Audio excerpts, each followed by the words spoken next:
జీవుల దేహంలో రెండు రకాల ప్రసరణ వ్యవస్థలు ఉంటాయి. అవి blood vascular system and lymphatic system. Functions of circulatory system. There are two circulatory systems are there in the body of the organisms. They are blood vascular system and lymphatic system. These systems can transport the nutrients, transport of waste products. They can help to transportation of waste materials which are produced due to the metabolism. They are also helps in the transportation of respiratory gases, oxygen and carbon dioxide. Circulatory system involves in the transportation of hormones which are secreted by endocrine glands. The circulatory system helps to transport the hormones to the respective or effective organs. The circulatory system also involves in the distribution of water, maintenance of the temperature by distributing heat uniformly all over the body. దేహ ఉష్ణోగ్రతను క్రమపరచడానికి నీటిని దేహంలో వివిధ కణజాలాలకు సరఫరా చేయడంలో కూడా ఈ సర్క్యులేటరీ సిస్టమ్ అన్నది ఉపయోగపడుతూ ఉంటుంది. Circulatory system can transport electrolytes for maintenance of homeostasis. Electrolytes ధనావేశాన్ని రుణావేశాన్ని కలిగిన అయాన్లైన సోడియం, పొటాషియం, కాల్షియం లాంటి ఎలక్ట్రోలైట్ల రవాణాను చేస్తూ దేహం యొక్క సమతా స్థితిలో ముఖ్య పాత్రను పోషిస్తూ ఉంటుంది సర్క్యులేటరీ సిస్టమ్ అన్నది. మరియు సర్క్యులేటరీ సిస్టమ్ అన్నది దేహం యొక్క ప్రొటెక్షన్లో కూడా ముఖ్య పాత్ర కలిగి ఉంటుంది. Protection of the body as it contains WBCs which destroys microorganisms. As we know, WBC or white blood cells are involving in the immune system or as well as they act as phagocytes. In that way, the circulatory system is helping to protect the body from the foreign microorganisms. The circulatory system or circulatory fluids helps in the clinical diagnosis of variety of diseases. చాలా వరకు వ్యాధుల నిర్ధారణలో ఈ circulatory fluids అన్నవి చాలా ఉపయోగకరంగా ఉంటాయి. వీటి యొక్క అనాలసిస్ ద్వారా వ్యాధులను నిర్ధారించగలగవచ్చును. ఈనాటి మన ఈ పాఠ్యాంశంలో బ్లడ్ సర్క్యులేటరీ సిస్టానికి సంబంధించిన బ్లడ్ సర్క్యులేటరీ సిస్టంలోని ముఖ్య కాంపోనెంట్ అయిన బ్లడ్ గురించి, బ్లడ్ యొక్క కాంపోజిషన్ గురించి నేర్చుకుంటాం. జంతువుల దేహంలో గమనించినప్పుడు రెండు రకాల బ్లడ్ సర్క్యులేటరీ సిస్టమ్స్ అన్నవి గమనించవచ్చు.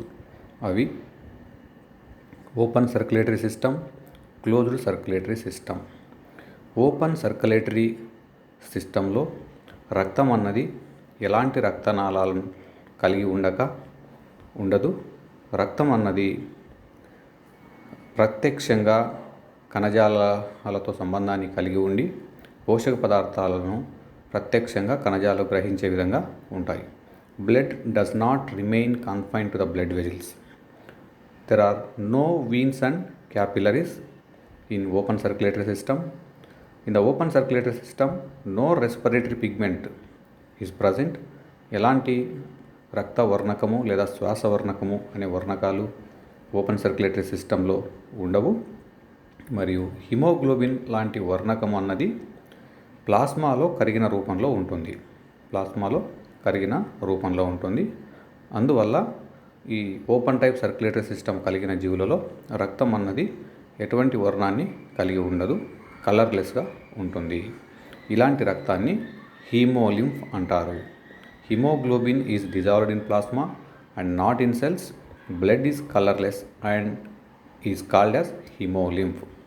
ఓపెన్ టైప్ సర్క్యులేటరీ సిస్టాన్ని కలిగిన జీవులకు ఉదాహరణ leech, crab, prawn, lobster, cockroach, spider, snail, bivalvia and herdmania ఇలాంటి జీవులు అకశేరుకాలకు ఇన్వర్టిబ్రేటాకు సంబంధించిన చాలా వరకు జీవులు అన్నవి ఓపెన్ టైప్ సర్క్యులేటరీ సిస్టాన్ని కలిగి ఉంటాయి. Close type circulatory system. ఇలాంటి రక్త ప్రసరణ వ్యవస్థలో రక్తం అన్నది పూర్తిగా రక్తనాళాలకు పరిమితమై ఉంటుంది. రక్తనాళాలు రక్తకేశ నాళికలలో మాత్రమే రక్తం అన్నది ప్రసరిస్తూ ఉంటుంది. Blood flows through closed blood vessels. The blood vessels like arteries, veins and capillaries. So the blood is confined only to the blood vessels. Exchange of metabolic substances takes place through the thin wall of capillaries. రక్తనాళాలకు రక్తకేశ నాళికలు ఉండే చిన్న రంధ్రాల capillary రంధ్రాల ద్వారా పోషక పదార్థాలు అన్నవి కణాలకు సరఫరా చేయబడుతూ ఉంటాయి. Close type circulatory సిస్టానికి ఉదాహరణగా అకశేరుకాలకు సంబంధించిన ఎర్త్వామ్, వానపాము, మొలస్కా వర్గానికి సంబంధించిన సెఫియా, అన్ని వర్టిబ్రేటా జీవులు కూడా క్లోజ్డ్ టైప్ సర్క్యులేటరీ సిస్టాన్ని కలిగి ఉంటాయి. Blood is a fluid connective tissue derived from embryonic mesoderm.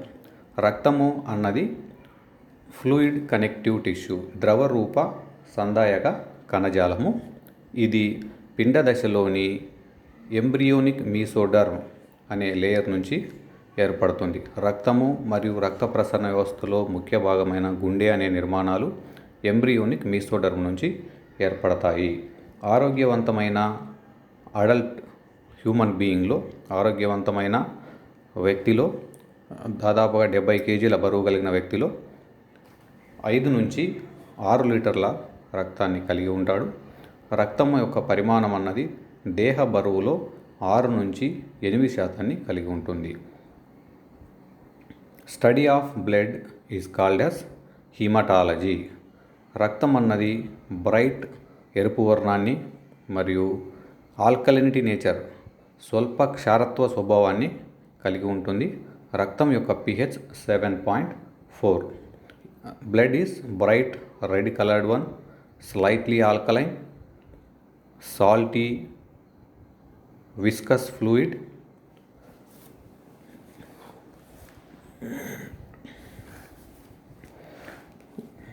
William Harvey అనే శాస్త్రవేత్తను ఫాదర్ ఆఫ్ హ్యూమన్ ఫిజియాలజీ అంటారు. ఈయన మొదటగా రక్త ప్రసరణ వ్యవస్థ గురించి అధ్యయనం చేయడం జరిగింది. క్రిస్టియన్ బెర్నార్డ్ అనే శాస్త్రవేత్త మొట్టమొదటిసారిగా గుండె మార్పిడిని ఓపెన్ హార్ట్ సర్జరీ ద్వారా సక్సెస్ఫుల్గా నిర్వహించడం జరిగింది 1967 సంవత్సరంలో దక్షిణాఫ్రికాలో. అదేవిధంగా మన దేశానికి చెందిన డాక్టర్ వేణుగోపాల్ అనే శాస్త్రవేత్త గుండె మార్పిడిని ఓపెన్ హార్ట్ సర్జరీ ద్వారా 1994 సంవత్సరంలో న్యూఢిల్లీలోని ఎయిమ్స్ అనే హాస్పిటల్లో నిర్వహించడం జరిగింది. రక్తనాళాల అధ్యయనాన్ని యాంజియాలజీ అంటారు. యాంటీజెన్ మరియు యాంటీబాడీ యొక్క రియాక్షన్ను గురించిన అధ్యయనాన్ని సిరాలజీ అంటారు. గుండె గురించిన అధ్యయనాన్ని కార్డియాలజీ అంటారు.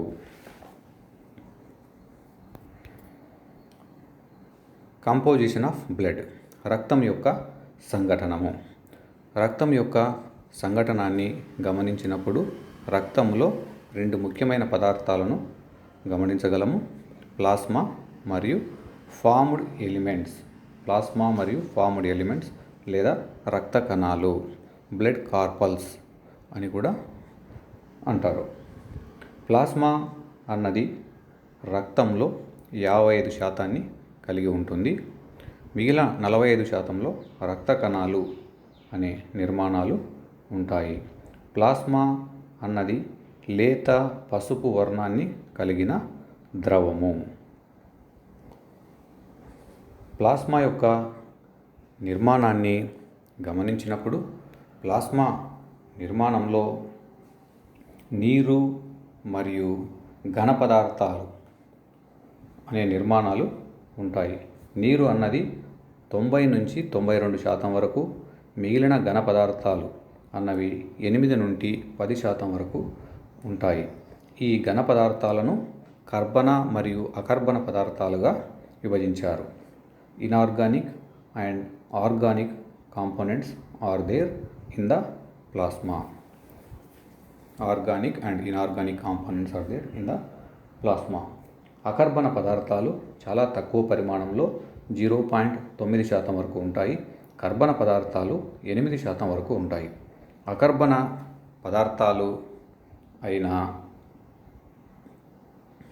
అకర్బన పదార్థాలైన సోడియం, పొటాషియం, కాల్షియం, మెగ్నీషియం ఇలాంటి పదార్థాలు ఉంటాయి అకర్బన పదార్థాలు. కర్బన పదార్థాలు అయిన ప్లాస్మా ప్రోటీన్లు మరియు అదర్ ఆర్గానిక్ కాంపోనెంట్స్ అనే కర్బన పదార్థాలు ఉంటాయి. ప్లాస్మా ప్రోటీన్లు మరియు అదర్ ఆర్గానిక్ కాంపోనెంట్స్ అనే పదార్థాలు కర్బన పదార్థాల్లో ప్లాస్మాలో ఉంటాయి. ప్లాస్మాలో ఉండే ప్లాస్మా ప్రోటీన్లు ఫైబ్రినోజన్, గ్లోబులిన్స్, ఆల్బుమిన్స్ అనే ప్లాస్మా ప్రోటీన్లు ఉంటాయి. ఫైబ్రినోజన్ అనే ప్లాస్మా ప్రోటీన్ బ్లడ్ కొయాగ్యులేషన్లో ముఖ్య పాత్రను కలిగి ఉంటుంది. ప్లాస్మా గ్లోబులిన్స్ అన్నవి డిఫెన్స్ మెకానిజంలో ముఖ్య పాత్రను కలిగి ఉంటాయి. అదేవిధంగా ఆల్బుమిన్ అనే ప్లాస్మా ప్రోటీన్ ఆస్మాటిక్ బ్యాలెన్స్ను నిర్వహించడంలో ప్రముఖ పాత్రను కలిగి ఉంటుంది. Serum is equal to plasma minus factors for coagulation. ప్లాస్మాలో బ్లడ్ క్లాటింగ్కు కారణమైన కాంపోనెంట్ను తొలగించగా మిగిలిన నిర్మాణాన్ని సీరం అంటారు. రక్తంలోని కర్బన పదార్థాల్లో ఉండే ఇతర పదార్థాలు ఏవనగా న్యూట్రియంట్స్, గ్లూకోజ్, అమైనో ఆమ్లాలు, ఫ్యాటీ యాసిడ్స్, గ్లిజరాల్ లాంటి పోషక పదార్థాలు మరియు నత్రజని సంబంధమైన వ్యర్థ పదార్థాలు nitrogenous waste products, urea, uric acid, ammonia, creatine లాంటి నత్రజని సంబంధమైన వ్యర్థ పదార్థాలు మరియు gases oxygen, carbon dioxide, nitrogen లాంటి వాయురూప పదార్థాలు మరియు రెగ్యులేటరీ సబ్స్టాన్సెస్ ఎంజైములు మరియు హార్మోన్లు అన్న పదార్థాలు, ఇమ్యూన్ కాంపోనెంట్స్ లైక్ యాంటీబాడీస్ ఇలాంటి పదార్థాలు other organic components present in the plasma. ప్లాస్మాలో ఉండే ఇతర కర్బన పదార్థాలకు ఉదాహరణ పోషక పదార్థాలు మరియు నత్రజని సంబంధ వ్యర్థ పదార్థాలు, రెస్పిరేటరీ గ్యాసెస్, వాటితో పాటుగా కొన్ని రెగ్యులేటరీ సబ్స్టాన్స్ అయిన ఎంజైములు, హార్మోన్లు మరియు ఇమ్యూన్ సిస్టానికి అసంక్రామ్యతకు సంబంధించిన యాంటీబాడీస్ అనే నిర్మాణాలు ప్లాస్మాలో ఉంటాయి. రక్తంలోని మరొక ముఖ్యమైన సంఘటకం రక్త కణాలు. రక్తంలోని మరొక ముఖ్యమైన సంఘటకం రక్త కణాలు. వాటిని ఫార్మ్డ్ సెల్స్ అంటారు. రక్త కణాలు అన్నవి 3 రకాలుగా ఉంటాయి. రెడ్ బ్లడ్ సెల్స్, వీటిని ఎరిథ్రోసైట్స్ అని, వైట్ బ్లడ్ సెల్స్, వీటిని ల్యూకోసైట్స్ అని, మరియు ప్లేట్లెట్స్ లేదా థ్రాంబోసైట్లు అన్న కణాలు ఉంటాయి. తెల్ల రక్త కణాలను లేదా శ్వేతవర్ణ కణాలు అని అంటారు. వీటిని గ్రాన్యులోసైట్స్ మరియు ఏ గ్రాన్యులోసైట్స్ అని 2 రకాలుగా విభజించవచ్చు. తెల్ల రక్త కణాలను గ్రాన్యులోసైట్ మరియు ఏ గ్రాన్యులోసైట్లు అనే 2 రకాలుగా విభజించారు. గ్రాన్యులోసైట్లు అన్నవి బేసోఫిల్స్, ఇసినోఫిల్స్, న్యూట్రోఫిల్స్ అను రకాలుగా ఉంటాయి. అదేవిధంగా ఏ గ్రాన్యులోసైట్లు అన్నవి లింఫోసైట్లు, మోనోసైట్లు అను రకాలుగా ఉంటాయి. మొదటగా మనము ఎర్ర రక్త కణాల గురించి లేదా ఆర్బీసీల గురించి తెలుసుకుందాం. ఎర్ర రక్త కణాలు అన్నవి రక్తంలో అధిక పరిమాణంలో ఉంటాయి. రక్త కణాల శాతంలో లేదా ఫార్మ్డ్ సెల్స్ అన్నిటిలో కలిపి ఎర్ర రక్త కణాల శాతము అన్నది 93 నుంచి 96% వరకు ఉంటాయి. ఎర్ర రక్త కణాలు 93 నుంచి 96% వరకు ఉంటాయి. తెల్ల రక్త కణాలు లేదా WBC అన్నవి చాలా తక్కువ పరిమాణంలో ఉంటాయి. వాటి యొక్క శాతం 0.1%. అదేవిధంగా థ్రాంబోసైట్లు లేదా ప్లేట్లెట్స్ అనే ఈ రక్త ఫలకికలు 2 నుంచి 3% వరకు ఉంటాయి. మొదటగా ఎర్ర రక్త కణాల గురించి నేర్చుకుంటాం. ఎర్ర రక్త కణాల యొక్క నిర్మాణము అన్నది biconcave non nucleated cells. RBC అన్నవి బైకాన్కేవ్ నాన్ న్యూక్లియేటెడ్, ఎటువంటి కేంద్రకాన్ని కలిగి ఉండవు. క్షీరదాల ఎర్ర రక్త కణాలలో కేంద్రకం అనేది ఉండదు, ఎక్సెప్ట్ క్యామెల్ అండ్ లామా. క్షీరదాలైన క్యామెల్ మరియు లామా ఎర్ర రక్త కణాలలో కేంద్రకము అన్నది ఉంటుంది.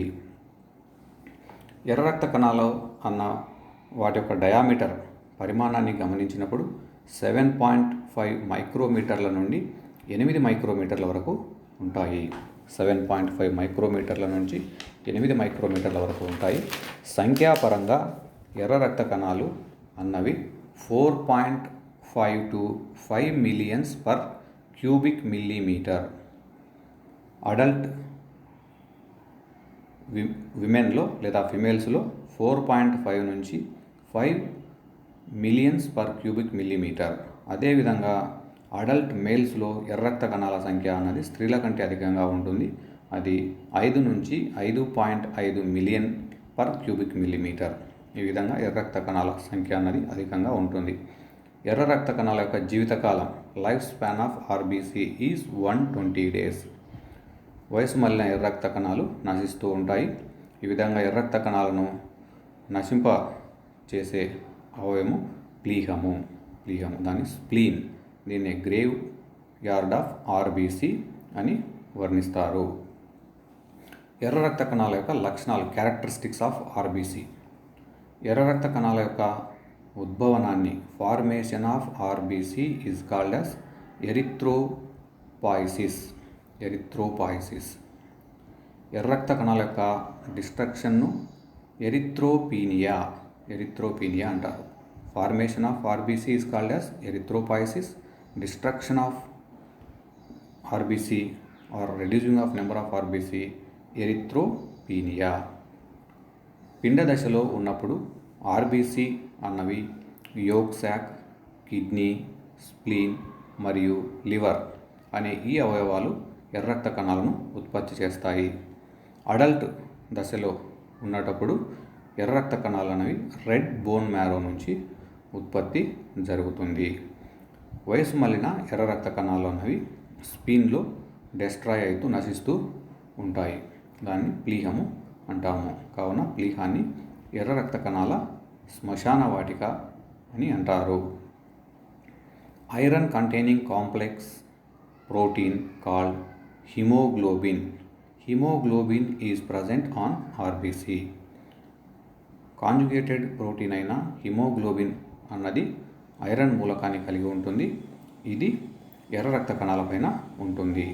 హిమోగ్లోబిన్ అన్నది ఆక్సిజన్ మరియు కార్బన్ డయాక్సైడ్ లాంటి శ్వాస వాయువులతో అధిక అఫినిటీని కలిగి ఉంటుంది. పురుషులలో హిమోగ్లోబిన్ యొక్క కంటెంట్ అన్నది 13 నుంచి 18 మిల్లీగ్రాములు పర్ 100 ml. 100 ml రక్తంలో 13 నుంచి 18 మిల్లీగ్రాముల వరకు హిమోగ్లోబిన్ అన్నది పురుషులలో ఉంటుంది. అదేవిధంగా స్త్రీలలో 11.5 నుంచి 16.5 mg per 100 ml of blood. రక్తంలో హిమోగ్లోబిన్ లోపం వల్ల వచ్చే అపసవ్యతను అనీమియా అంటారు. రక్తంలో హిమోగ్లోబిన్ లోపం వల్ల వచ్చే అపసవ్యతను అనీమియా అని అంటారు. ఎర్ర రక్త కణాల యొక్క విధులు గమనించగా, ఎర్ర రక్త కణాలు అన్నవి రెస్పిరేటరీ గ్యాసెస్ యొక్క ట్రాన్స్పోర్టేషన్లో ముఖ్య పాత్రను కలిగి ఉంటాయి. ఎర్ర రక్త కణాలపైన హిమోగ్లోబిన్ అనే వర్ణకం ఉండటం వల్ల ఈ శ్వాస వర్ణకం అన్నది రెస్పిరేటరీ గ్యాసెస్ శ్వాస వాయువులను రవాణా చేయడంలో అతి ముఖ్యమైన పాత్రను కలిగి ఉంటుంది. ఎర్ర రక్త కణాలు దేహం యొక్క pHను రెగ్యులేట్ చేయడంలోనూ బఫర్గా పనిచేస్తూ ఉంటాయి. మరియు maintenance of viscosity of blood, రక్తం యొక్క విస్కాసిటీని మెయింటైన్ చేయడంలో కూడా ప్రముఖ పాత్రను కలిగి ఉంటాయి ఆర్బీసీ అన్నవి. అతి పెద్ద ఆర్బీసీ అన్నది ఉభయచరాలకు సంబంధించిన యాంఫియూమా లేదా కాంగోయిల్ అనే జీవిలో గమనించగలము. ఈ ఆర్బీసీ యొక్క పరిమాణము 70 to 80 మైక్రోమీటర్స్. కావున అతిపెద్ద ఆర్బీసీ పరిమాణపరంగా యాంఫియూమా అనే ఉభయచర జీవులో గమనించగలం. అతి చిన్న ఆర్బీసీ మస్కుడీర్ లేదా కస్తూరి జింక అనే జీవిలో గుర్తించవచ్చు. వీటి పరిమాణం 2.5 మైక్రోమీటర్లు. అతి పెద్ద ఎర్ర రక్త కణాలను కలిగిన క్షీరదం ఎలిఫెంట్లో 9.4 మైక్రోమీటర్ల పరిమాణంలో ఉండే ఎర్ర రక్త కణాలు అన్నవి ఉంటాయి. ఎర్ర రక్త కణాల యొక్క జీవితకాలాన్ని నిర్ధారించడానికి ఉపయోగపడే ఐసోటోప్ క్రోమియం 51.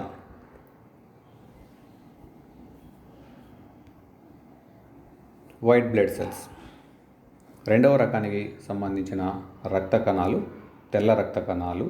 వీటిని ల్యూకోసైట్లు అని కూడా అంటారు.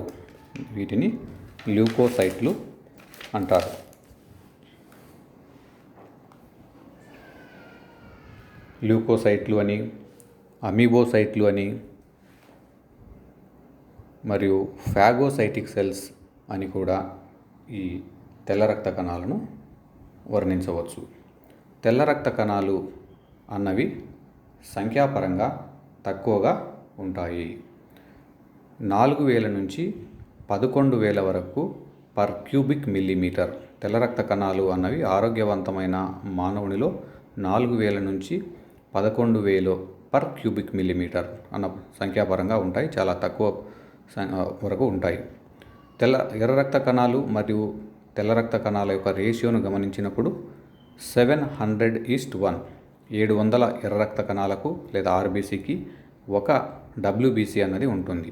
That is the ratio between RBC and WBC 700:1. White blood cells యొక్క పరిమాణము అన్నది 8 మైక్రోమీటర్స్ నుంచి 15 మైక్రోమీటర్స్ వరకు ఉంటుంది. తెల్ల రక్త కణాలు అన్నవి పరిమాణంలో పెద్దగా ఉంటాయి. ఆర్బీసీతో కంపేర్ చేసినప్పుడు పరిమాణపరంగా వైట్ బ్లడ్ సెల్స్ అన్నవి పెద్దగా ఉంటాయి. తెల్ల రక్త కణాల యొక్క లైఫ్ స్పాన్ లేదా వీటిని ల్యూకోసైట్లు, శ్వేతవర్ణ కణాలు అని కూడా అంటారు. వీటి యొక్క జీవితకాలం 12 రోజుల నుంచి 13 రోజుల వరకు ఉంటుంది. రక్తంలో ల్యూకోసైట్ల యొక్క సంఖ్య పెరగగా వచ్చే అపసవ్యతను ల్యూకేమియా అంటారు. దీనిని సాధారణంగా బ్లడ్ క్యాన్సర్ అని కూడా అంటారు. Leukaemia is a pathological increase in number and it is commonly called as blood cancer. Formation of WBC is called as leucopoiesis. తెల్ల రక్త కణాల యొక్క ఉద్భవనాన్ని ల్యూకోపాయిసిస్ అంటారు. Leucocytes are produced in red bone marrow, spleen, lymph nodes can produce leukocytes, tonsils, these are the primary lymphoid organs, thymus, Peyer's patches. ఇలాంటి అవయవాలు డబ్ల్యూబీసీని ఉత్పత్తి చేయగలిగే సామర్థ్యాన్ని కలిగి ఉంటాయి.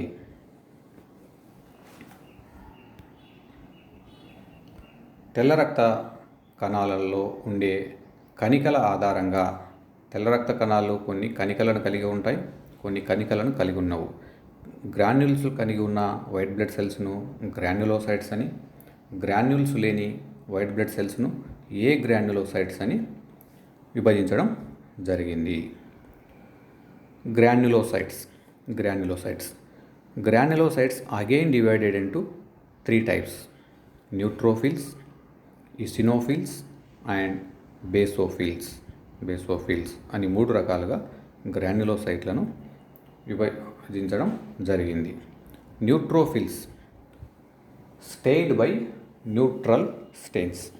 న్యూట్రోఫిల్స్ అన్నవి తటస్థ రంజకాలతో రంజింపబడతాయి.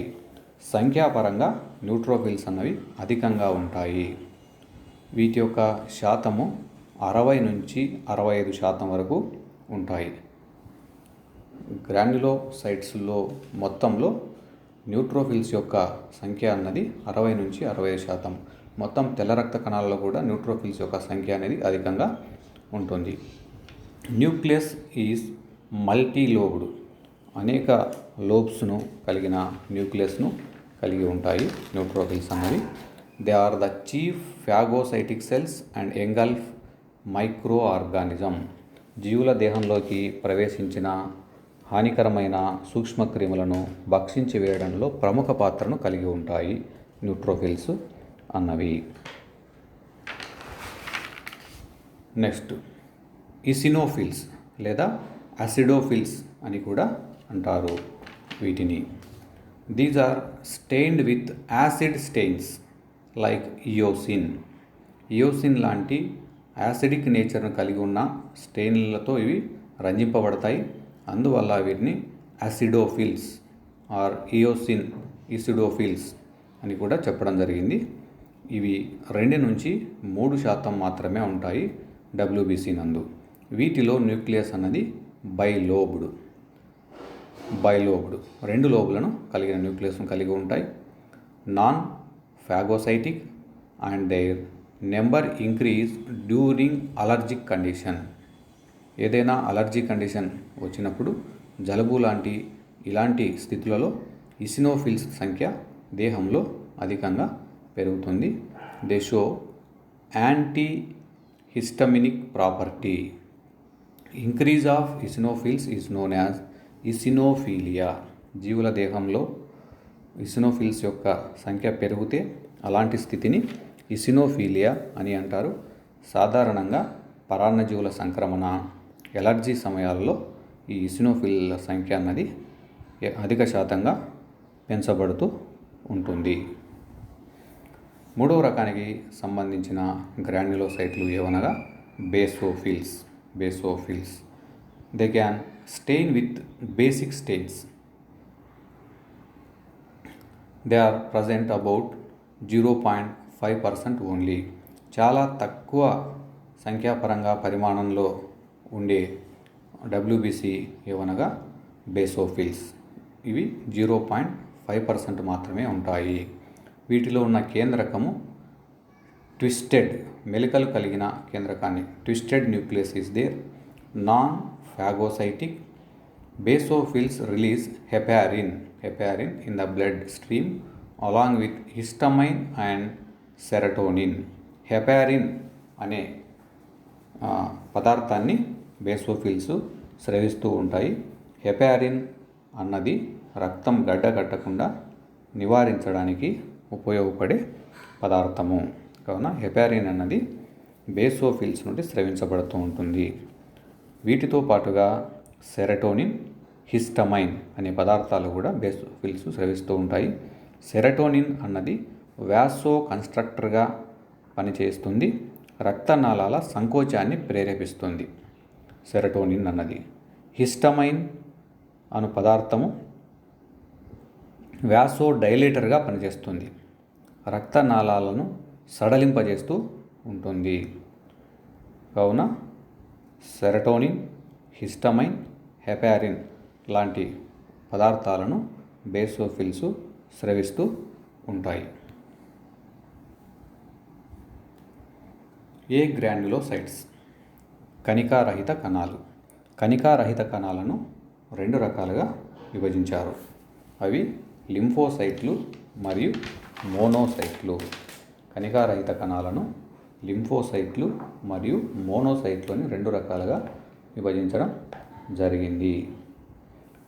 లింఫోసైట్లు లార్జ్ రౌండెడ్ న్యూక్లియస్, అతి పెద్ద పరిమాణంలో ఉండే కేంద్రకాన్ని కలిగిన తెల్ల రక్త కణాలు లింఫోసైట్స్. వీటి యొక్క సంఖ్య అన్నది 20 నుంచి 30% వరకు ఉంటుంది. 20-30% of total WBC. They produce antibodies and opsonins to neutralize harmful effect of toxins. B and T lymphocytes are responsible for the immune response in the body. లింఫోసైట్లు బి మరియు టీ లింఫోసైట్లు అనే రూపాల్లో ఉంటాయి. బి మరియు టీ లింఫోసైట్లు అన్నవి అసంక్రామ్యత వ్యవస్థలో, జీవుల దేహంలోని అసంక్రామ్యత వ్యవస్థలో అతి ప్రాముఖ్య పాత్రను కలిగి ఉంటాయి. లింఫోసైట్లు యాంటీబాడీలను, ప్రతిదేహాలను ఉత్పత్తి చేస్తాయి, రక్షణ క్రియలో తోడ్పడతాయి ప్రతిదేహాలన్నవి. మరియు ఆప్సినిన్ అను పదార్థాలు ఏవైనా విషతుల్య పదార్థాలను వాటి యొక్క విషతుల్య స్వభావాన్ని న్యూట్రలైజ్ చేయడానికి, తటస్థీకరించడానికి తోడ్పడే పదార్థాలు. ఇలాంటి పదార్థాలు లింఫోసైట్లు స్రవిస్తూ ఉంటాయి. మోనోసైట్లు లార్జెస్ట్ డబ్ల్యూబీసీ, పరిమాణపరంగా పెద్దగా ఉండే డబ్ల్యూబీసీ ఏవనగా మోనోసైట్లు. ఇవి 6 నుండి 8% వరకు ఉంటాయి. టోటల్ డబ్ల్యూబీసీలో వీటి యొక్క శాతం అన్నది 6 నుంచి 8%. వీటిలో కిడ్నీ షేప్డ్ న్యూక్లియస్ అన్నది ఉంటుంది. Kidney shaped nucleus is present in మోనోసైట్లో కిడ్నీ చిక్కుడు గింజ లేదా కిడ్నీ షేప్లో ఉండే కేంద్రకాన్ని కలిగి ఉంటాయి. At the site of infection enlarge to become macrophages and become phagocytic and engulf microorganisms. మోనోసైట్లు అన్నవి కూడా ఫాగోసైటిక్ నేచర్ను కలిగి ఉండి కణభక్షణ పద్ధతి ద్వారా సూక్ష్మక్రిములను, దేహానికి హానికరమైన సూక్ష్మక్రిములను భక్షిస్తూ శత్రు సూక్ష్మక్రిముల నుంచి దేహాన్ని రక్షిస్తూ ఉంటాయి.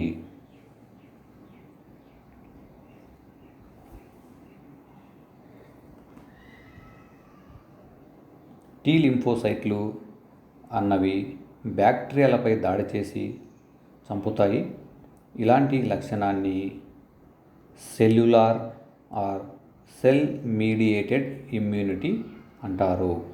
బి లింఫోసైట్లు అన్నవి యాంటీబాడీలను ఉత్పత్తి చేసి హ్యూమోరల్ ఇమ్యూనిటీని పెంచుతాయి. హెచ్ఐవి వైరస్ లింఫోసైట్లపై దాడి చేసి రోగ నిరోధక వ్యవస్థను నాశనం చేస్తుంది. దాని ఫలితంగా ఎయిడ్స్ వ్యాధి అన్నది సంక్రమిస్తుంది.